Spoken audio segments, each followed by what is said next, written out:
There he is. Hello. Hello. How are you, Bern? I'm pretty good, Bay. How are you? I'm glad I got Good. connected. I was panicking a bit there for a second.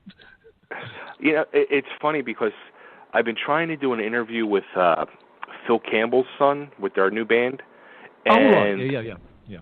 And I've been sending the link, and here I forgot you have to actually invite them. So you just reminded me how we did it last time. So now I can get that done too. Sounds good. So I guess you've been pretty busy, huh? A triple album you're going to do? Yeah, I'm really busy at the moment. I mean, it's I just hope I haven't bitten off more than I can chew. I think it should be okay. Basically because one of the triple is a live album and it's pre-recorded, so it's done. You know, so basically I only have two. Two is enough, I've got to say. What gave you the idea to do the triple? I don't know. It's kind of like, I suppose it's a kind of an extreme sports kind of urge, really. You know, it's like last time I did a single. Time before it was a double. What can I do now? I know, a triple. You know, it's funny when I got the press release for the new triple. I'm like, you know, every artist should do this for each release because I just love the idea. I truly do. That's cool. I mean, I'm, you know, really excited about it. It's you know, it's a chance to do something new, and you know, I've always wanted to do an acoustic album. So that's you know, a kind of a new experience really for me. I've always done acoustic tracks on just about every album I've ever played on, but I haven't ever tried a whole acoustic album. So it's a new experience, you know. It's a challenge. Now the acoustic one is really the one that grabs me too, because I love when artists do acoustic stuff. Is it going to be new material acoustically, or going through like your archives and doing older songs? It isn't actually. It'll be new. I had kind of toyed with the idea of, you know, going through older tracks and playing them acoustically. But to be honest, I tried it on a couple of tracks and it was a bit kind of par for the course, really. So I thought, no, I've got to do something a bit braver than this, you know. So, yeah, it's all new tracks. All new tracks. Wow. So then it really does make a lot more work for you. Yeah, it does. Yeah. But you know, I enjoy that. You know, it's the kind of challenge is actually doing it in time. So because it being a pledge, I basically have from now 90 days, I think, and even though 90 days sounds a long time, it's not, you know, in terms of recording and in terms of writing, because I haven't actually even written all of the tracks yet. So that's another interesting kind of facet of it. Wow, yeah. So you really putting pressure on yourself. Yeah. I need it. I'm a lazy guy, basically, so it's like, you know. I can feel that pain. Yeah, and now you don't have any time to like, I can wait till the last day and just do it. yeah, that's right. Yeah. It'll probably end up like that anyway, you know. Now, being the fact that you're going to do like the one record's going to be acoustic, could that mean like possibly doing acoustic tours in the future as well, giving you that idea as well? I'd like to. I'm not sure that there would be, you know, it is basically one of the plans I had. You know, it was, it'd be nice to be able to go out and do an acoustic tour. Last tour I did, we actually had an acoustic set in the middle of it, you know. So Okay.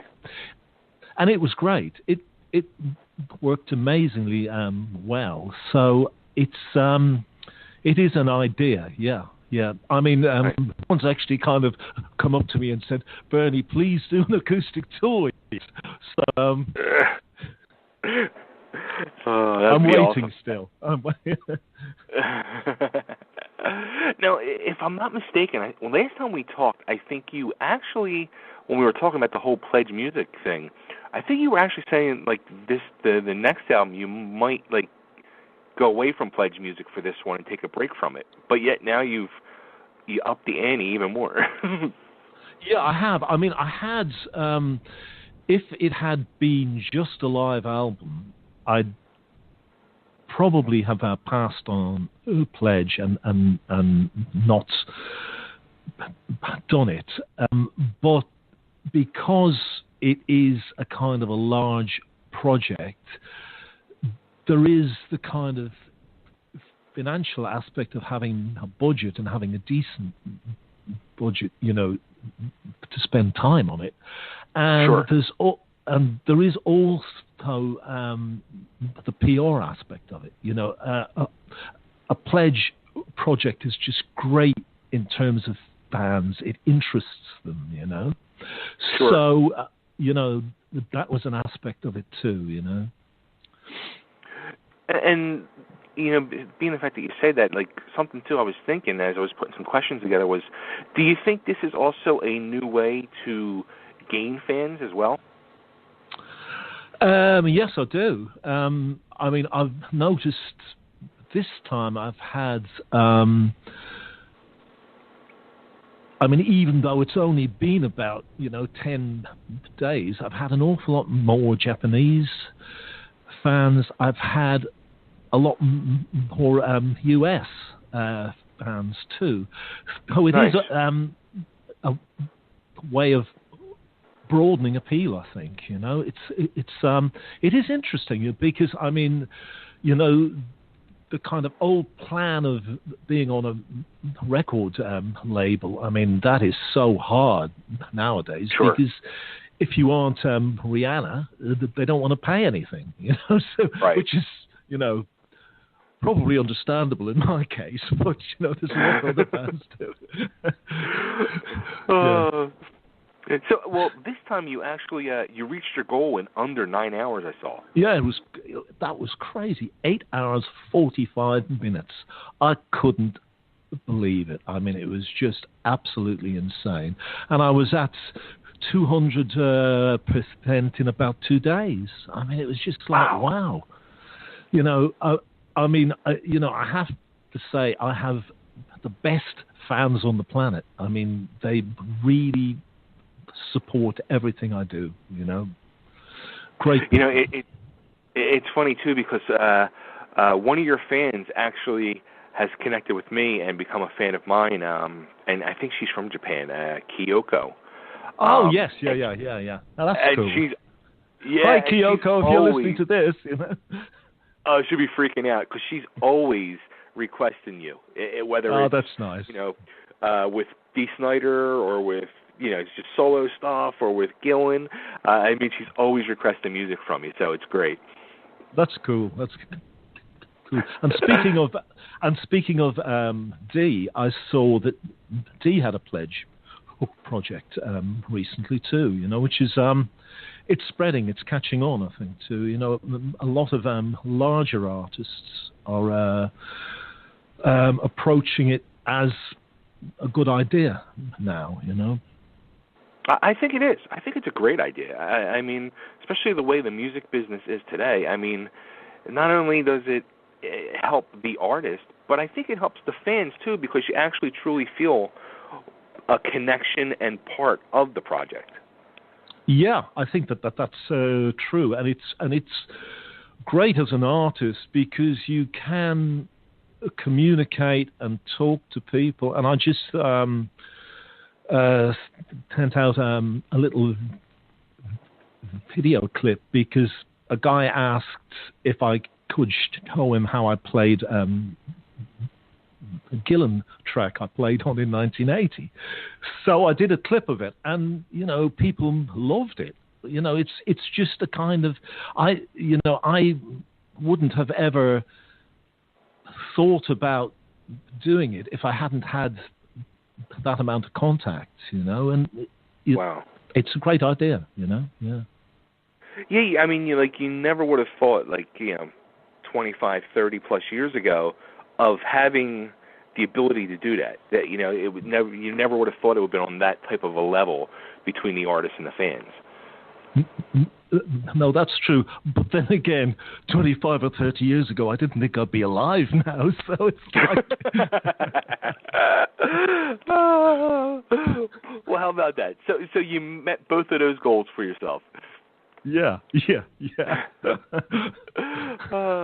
Now, one of the things, too, that I do love about the pledges is the way that you are able to put, like a reward thing in place, and you I love when you give these special ones, and we talked about it last time. I think last time you had where you can play with the band at a show, and I think you're doing something similar again where you can play with the band more in the encore now. Yeah. It's great. I mean, we've had quite a lot of people do that, and I think a fair amount are on the next tour. It's great. It's a blast. They're up there, and it's a nice audience, and they have a chance, to play and stand there. It's really great. I think it's a cool idea. I mean, in the past, as a teenager, I would have loved to do that. Sure. Now, how did it go last time when you did it? Like when you're playing with these bands? It's great. I mean, most of them are pretty okay players. They aren't. It isn't. Steve Vai or anything like that. But right. They are able to play, and they are able, to jam and exchange licks, and it's just a kind of a nice camaraderie. It's cool. Because I like that in terms of bands and musicians. I kind of came at least partly out of punk rock, and it was very on the level of the audience. I enjoy that, because right. I mean, actually, there isn't anything special about me or about anyone else. I'm just a person just like anyone else is, so it's nice to have that down to earth thing happening at the end of the gig, I think. Sure. Now, another one too was you're actually doing like a guitar class. Yes, yeah. I do enjoy that. Yeah. Is that like a one-on-one thing, or are you actually going to do like a class with multiple players together, or? Last year I did a few that were just one, and I did one that had about, 10 or 12 people, and wow. It was really enjoyable. I mean, it's obviously the case if it's a one-on-one class that you are able to teach them more if they ask about how to play a specific, track I played on or whatever. In a group class, it isn't as easy, but right. it is more of a, a kind of a chat and stories thing, I suppose, really, Nice. That's great. Now, the one thing I wanted that somebody already got it was your pirate jacket. Right, yeah. Yeah, to be honest, I put that up, and I didn't really think it would sell. And, it kind of went almost immediately. And my wife, has been cursing me ever since, saying, you put it up too cheap, That was a really fantastic jacket. So, I mean, it was a great jacket. The only problem I had, was it was incredibly heavy and incredibly hot. So it was fantastic in the kind of the Gillan days.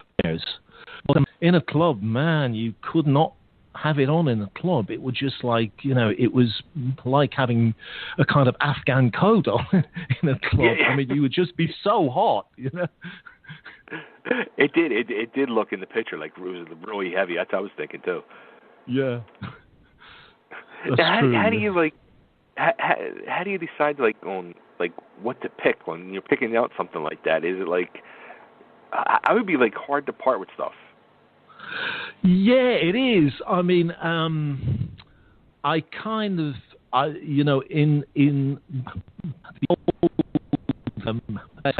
load of pirate jackets, they've all. I have, I think, 2 left now. In 1978, I actually lived close to a theatrical shop, and they had a clear out, and they were selling all of these incredible jackets off at about £10 each. It was like $15 or whatever each. At that time, it's $10 now, I think. But and I bought every jacket I was able to. I had 2 of them stolen. One fell apart. One I gave Dee's wife because it stank, and she put it in the washing machine, and it came out about kind of dwarf size.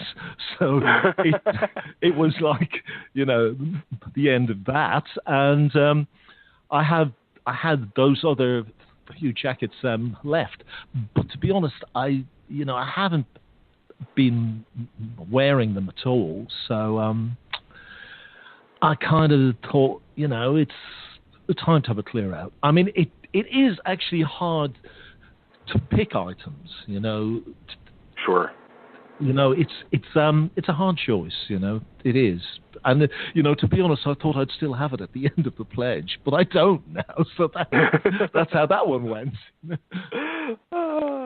Now, something, too, that, and you had mentioned about doing that video where you were showing where a fan asked how to play a song, and the guitar you were playing in it was a guitar that you were saying you had since, 1968. Yeah, that's right. Yeah. I mean, that's crazy. I was 16, and I bought it off a guy who was in an Irish show band in Dublin, and I paid £55, and this is for a 1962 Stratocaster. £55. It was about, I don't know, $70 at the time. Wow. I mean, just crazy. A couple of people have said, "Oh, I'll pay you $100 now to get it." But no, it's part of me. It really is, that guitar. It's funny too, because now they sell the Stratocasters with that beat up look like that one, and they charge you thousands of dollars. I know that, yeah. It's, I mean, I kind of find that whole relic and scratched paint thing a bit bizarre, really, because I've never had a problem scratching guitars. I seem to do it naturally, That's great. That is so great. So now this is going to be. It's going to be done and released in 90 days? Is that what the plan is? Or no, it has to be completed in 90 days. I basically have to have it out by March. So, okay. That's about, really if it was the middle of March, it would be okay. So I have, a bit of time, I suppose. Really. and then you're doing a tour in April. That's right, yeah. The UK tour, yeah. Now, anything ever possible with the US yet, or? Well, there was, as it turns out, a chance last year. I was talking to an agent who was going to do a joint headline with a guy called Danny Johnson, who's in Steppenwolf. Okay. But it never happened because he had basically other obligations. So I'm hoping that it will happen again, at some point, or because the problem is I'm not really enough of a draw to have promoters jump at it in the US. So it's right. Because I'm basically a fairly unknown quantity. I mean, I would probably draw some people in LA and New York, but right. not those certain about any other place. So it's you have to have a package, and you have to have someone who is probably a larger draw than I am. And basically, if it happened, I'd jump at it. Bay. I'd love to. So if there is anyone out there, please be charitable. Now, how about if somebody would package you up with a Dee Snider, since he's doing a solo album now, and or a Phil Lewis with LA Guns? Yeah, I'd love to. I would love to. Neither of them have actually suggested it, so I don't know if that's oh God, we're not having him again, But yeah, I'd love to, man. I think As a matter of fact, I just saw Phil Lewis 2 weeks ago. I should have said something to him. Oh, you should have. Yeah. I mean, I had a message off him about possibly playing on an encore over in London, I think, because he's intending to tour over here with Tracy, I think, in January, February, I think. I don't know. I haven't heard anything else about it, so I don't actually know if it's happening. Only if it happens, it'd be nice, because I haven't seen him in a long, long time. Now, how about too, with something possible to do now that due to the technology today, do you ever think about maybe reaching out to somebody like a Phil or a Dee and saying, hey, I wrote this song, and if I send it to you, can you put the vocals on it for me? Yeah. I mean, I have in the past done it with Dee, but it was probably I don't know.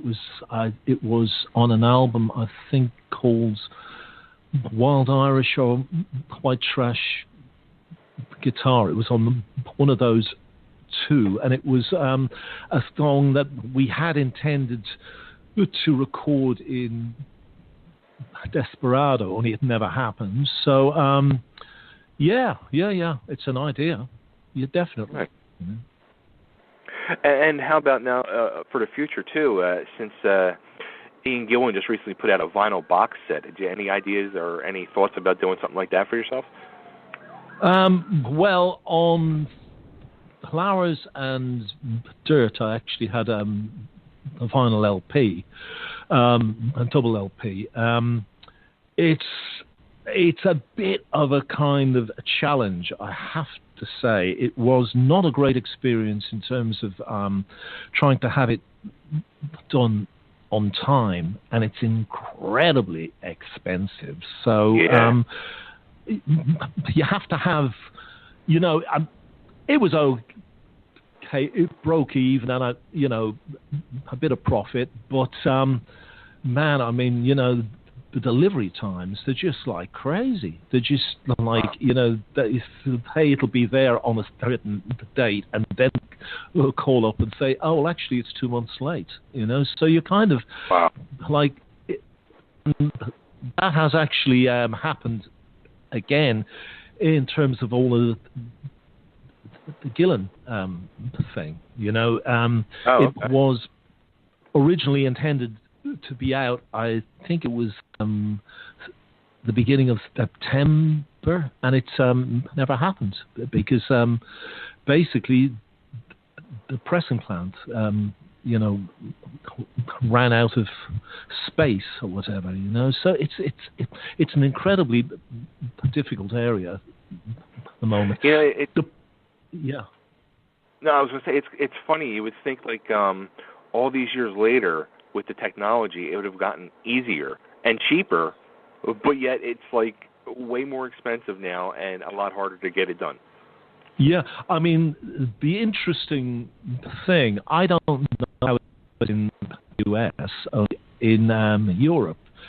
I think there's only about 3 or 4 large plants, because basically all of the ones, back in the 80s and 90s closed. So right. You basically have those 3 or 4 plants, and I mean, actually, I only know of 3. They're able to charge what they choose. The technology hasn't changed. They are still using the kind of stampers and everything else from that period in time. I mean, if you go in and have a cut of vinyl cut, it's still done on an old Neumann. I mean, the technology is ancient. It hasn't changed, So wow. You basically just have all of this old, technology that is being maintained and whatever, and they're able to charge you anything they like because there isn't anything new and cheap in its place. That's crazy. It is. Wow. Well, cool. All right, so where can everybody go and continue to pledge and help make this even better than expected? Okay, yeah. It's www.pledgemusic.com/Bernie Torme 2017. Nice. And there they can check out all the different, there's all different, rewards and all for everybody, different levels and lots of great stuff to choose from. And Bernie puts out great updates, so yeah. Yeah, and check out it all. And in fact, if they pledge, even for the download, they instantly get the live album now. So that's awesome. It isn't as if they have to hang on. It's and it's a pretty decent live album, even if I say myself. And now the whole package is called the Dublin Cowboy. Yeah, that's right. Yeah. Because I am. You're more of a pirate than a cowboy, though. I don't know if they had any pirates in Dublin. I don't know if they had cowboys either, but it's Oh, that's funny. Great. Well, Bernie, as always, it's such a pleasure talking to you. And well, thanks, Spade. I can't wait to hear the new music. Cheers, man. Thank you. It's a pleasure. Yes, sir. Take care, and I'll be in touch, man. Okay, cheers, man. Thank you. Bye. Bye.